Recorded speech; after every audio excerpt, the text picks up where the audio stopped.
Hey guys, welcome back to the Kool-Aid Podcast. Welcome back to another video. On today's video, guys, I'm going to be talking about Clément Lenglet as he is no longer a Barcelona player.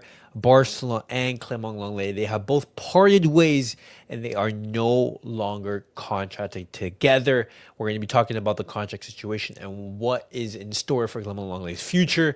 And as well, I want to be talking about Ter Stegen in a little bit more detail because things are getting messy. And Barcelona and Ter Stegen, they are going to be sitting down and discussing this whole situation. And towards the end of the video, I want to be talking about Deco because Deco, he has spoken about Vitor Roque and why that move didn't materialize. But guys, before I get started on the video, make sure to follow me on all my social media platforms. Everything's posted down below in the description. Go over there and check me out. That way you guys to stay up to date with everything that I do on the channel. And as well, the link to become a member is also posted down below. Go over there and check me out. But as always, guys, let's get started with the video.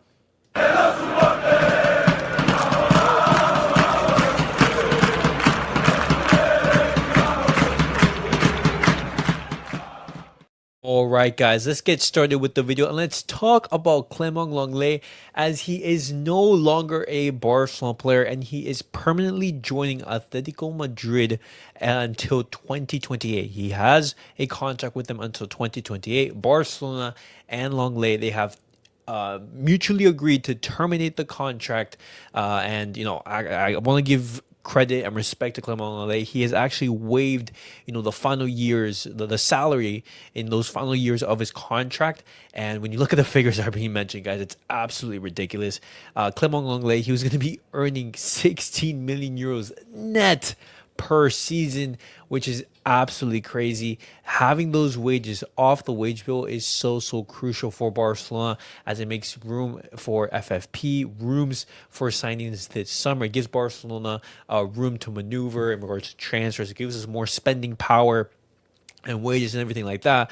And it's such good news that Barcelona were able to offload those super high wages.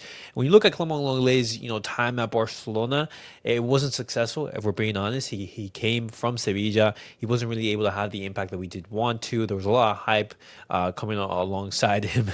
I remember the Instagram post, the announcement from Barcelona saying a baller was going to be coming to the Camp Nou, but unfortunately that was not the case. But I'm thankful for Clément Lenglet recognizing that his time at Barcelona is up and for forfeiting, those wages. But when we talk about respect, we have to talk about Ter Stegen because Ter Stegen's situation is getting messy. There's issues in regards with attitude, the whole drama that we talked about in yesterday's, culture show.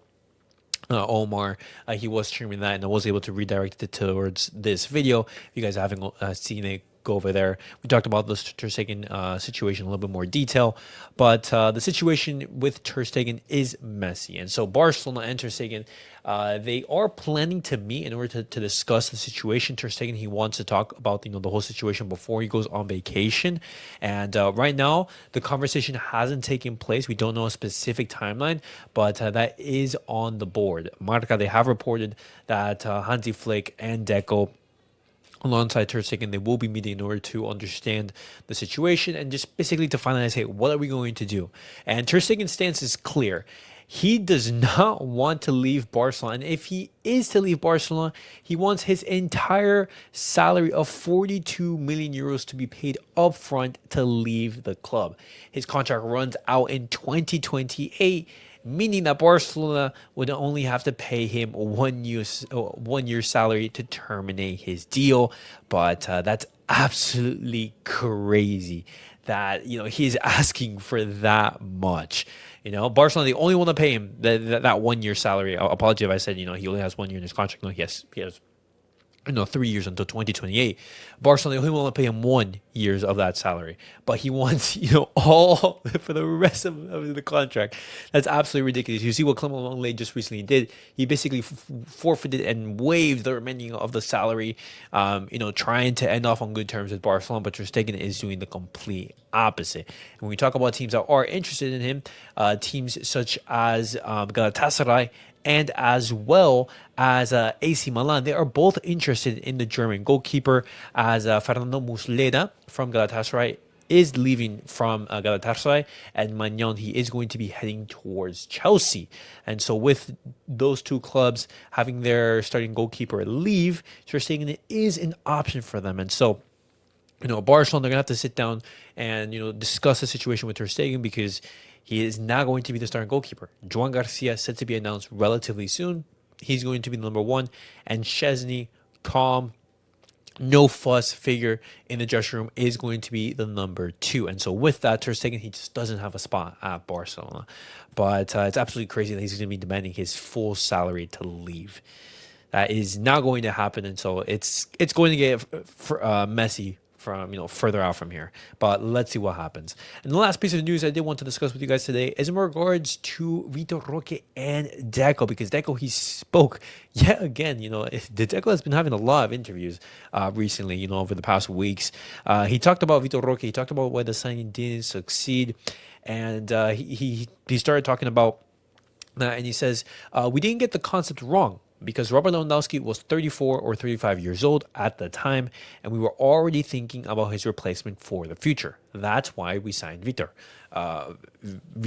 And honestly, that is, I give credit to Barcelona for recognizing that. I still think that Barcelona do recognize that we do need to sign a replacement for Robert Lewandowski. Unfortunately, it didn't work out. It happens. It happens in everything. Deco, he continues on, and he says he's a player who moves really well between the lines and was scoring goals for Atlético Paranaense. The idea was there, and we carried it out.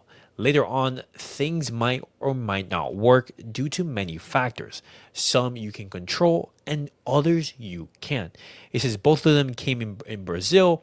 He's talking about Endrick, and stood out because of their talent. They were promising, scoring goals, being decisive despite their young age. Then you realize that Endrick hasn't had that many chances either. We're talking about Barça and Madrid, the highest level a player can reach. They're young and it's not easy. Sometimes things just don't work. Nothing more happened with Victor. These are things that happen in football, the day-to-day reality of big clubs. They were talking about if Vitor Roque was expensive. It's not as expensive as people say. The press always speculates, but you have to take into account the player's value, and we ended up recovering most of the investment. So it was never a problem. That is true. With his sale of Barcelona, they basically recouped what we spent on him. If he was actually able to meet the add-ons and everything, then his price would have skyrocketed. But he continues on and talking about the situation. It says, for me, the process of his arrival was complicated because it happened in January, and that hurt him. It was Xavi who asked for the striker to come in the winter of 2024. We always consider the coach's opinion when we make decisions. After Gavi's injury, because of financial fair play, we couldn't bring in another key player for that role. That's when we brought forward Victor's arrival and the adaptation by 6 months, which should have happened in the summer. That was a mistake. And when you think about it, at the time, Barcelona, they really did need an attacking outlet. We really did need, a replacement for Robert Lewandowski, because he was really going through a slump. He wasn't playing well. The numbers weren't there, and we just needed something fresh up top. And so I don't necessarily think it was a mistake. I don't think that he had the quality necessary to play at Barcelona. When you saw him at Real Betis, when you saw, him in certain fixtures in Barcelona, you just basically see a player who is raw, has potential, but is lacking some of the fundamentals. And you think, hey, has Barcelona made a mistake here? And I'm so sad that the move wasn't able to materialize and wasn't able to be successful, because he gave such good energy and vibes, and you just saw the kid, with a huge smile on the face. And as a fan, you want to see those type of players succeed, but unfortunately, it didn't happen. But he continues on. He talks about his first month at the club. It says his first half year at Barca was good. What was missing was a bit of adaptation and general care. And I don't mean from the club. I mean we also didn't spot some of the problems he was having, both in terms of adapting and mentally. We weren't able to help him in that sense. There's the pressure that comes with playing for a club like Barca, and you can't let yourself be affected by what people write about you. Deco talks about his loan move to Palmeiras. It says Victor was going to Betis, which is a very demanding club. But then he and his agents chose to return to Brazil. We accepted it because what matters to us is that he's doing well and finds himself again, because he's a kid with enormous talent. And when you look at the whole situation, when you look at his words, it's just it's a sign that didn't work. Simple as that. Whether it was the mental fatigue, the pressure, just eating away at Roque, or was it a lack of talent necessarily, or it just wasn't the right time, wasn't the right moment. All of the factors could have played a case, and at the end of the day, it didn't work. He wasn't able to succeed, but I wish him all the best in Brazil. Hopefully, he is able to basically revive his career and return to Europe sometime, because the kid, he deserves success. He generally deserves success, and you want to see players like that succeed.